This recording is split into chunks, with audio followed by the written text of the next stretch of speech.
The Church of Santa Maria Maggiore is one of the most important Roman basilicas, and the first in the West to be dedicated to the Mother of the Savior. Built in the 5th century AD, it rises on the Esquiline Hill in the middle of a quarter built in the late 19th century. Today, the exterior of the basilica reflects additions of the 17th and 18th centuries. The tall bell tower is medieval. The interior is closer in appearance today to the original 5th century building, which is the subject of this program. Before the church was built, the hillside was occupied by luxurious Roman mansions. One, dating from the 1st century AD, has been partly excavated. It lies under the rear half of the basilica. The Liber Pontificalis, the first collection of papal biographies, attributes the construction of Santa Maria Maggiore to Pope Sixtus III, who was pope from 432 to 440. But we suspect that he was responsible only for the decoration and dedication of a building that was initiated some 30 years before his reign. The facade of the 5th century church is not known.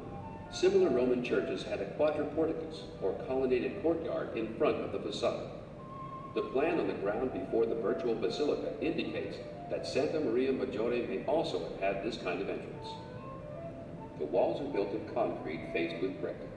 The computer reconstruction is based on archaeological remains, Renaissance drawings, and comparisons with other Roman basilicas of the same period.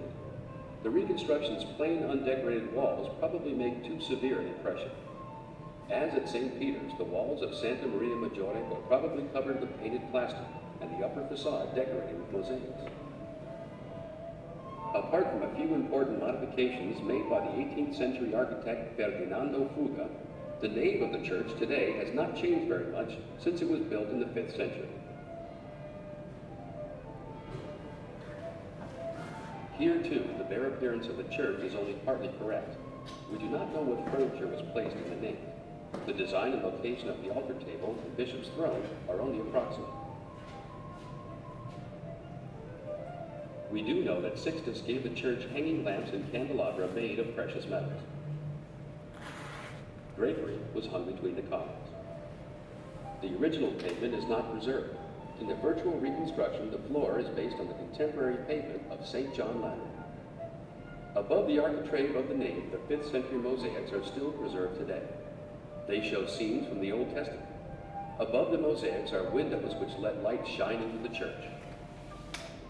The decoration of the windows with pilasters and columns can be reconstructed on the basis of surviving evidence. The original decoration of the half dome in the apse is not known. The apse was rebuilt by Pope Nicholas IV, who in the late 13th century commissioned Jacopo Toriti to install the stunning mosaic we see in the church today. But fortunately, the original mosaics of the arch which frames the apse are almost completely preserved. At the top, we see the empty throne, which alludes to God's presence. To the sides of the throne are the apostles Peter and Paul, and the symbols of the 4 evangelists. Under the throne is a Latin inscription stating, Sixtus the Bishop, for the people of God. To the sides of the inscription is a richly complex cycle of scenes showing the infancy of Christ.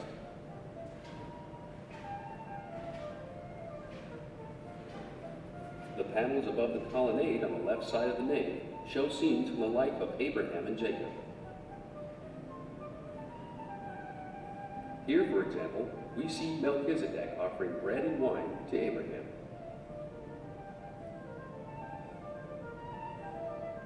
The mosaics on the right side of the nave present scenes from the life of Moses. Here, for example, we see Moses leading the children of Israel through the Red Sea.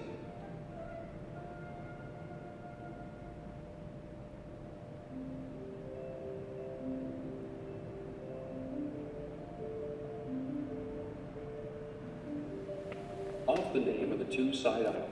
They have lower ceilings and less illumination.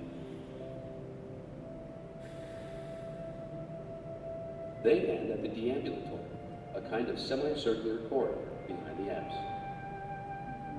The deambulatory is a peculiar feature of Santa Maria Maggiore. It is not found in other Roman basilicas of the same period within the city walls. Its reconstruction is hypothetical, based on a passage in the Liber Pontificalis and also on remains of the foundations of the church. The deambulatory was opened to the apse and nave through a system of supports and openings.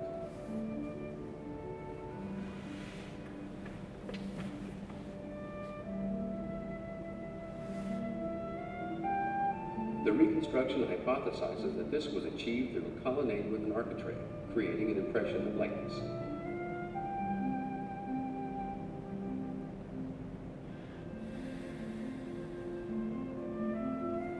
The nave accommodated the participants in the liturgy.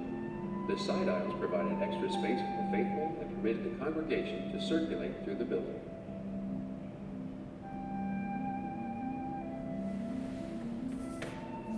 On the rear facade of the entrance, there was a long inscription.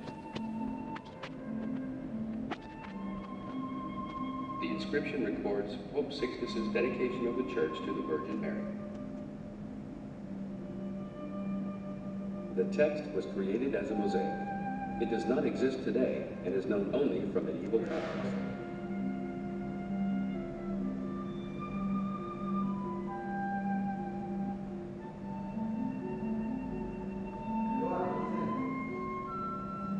The Basilica of Santa Maria Maggiore was one of the last monumental works created in ancient Rome.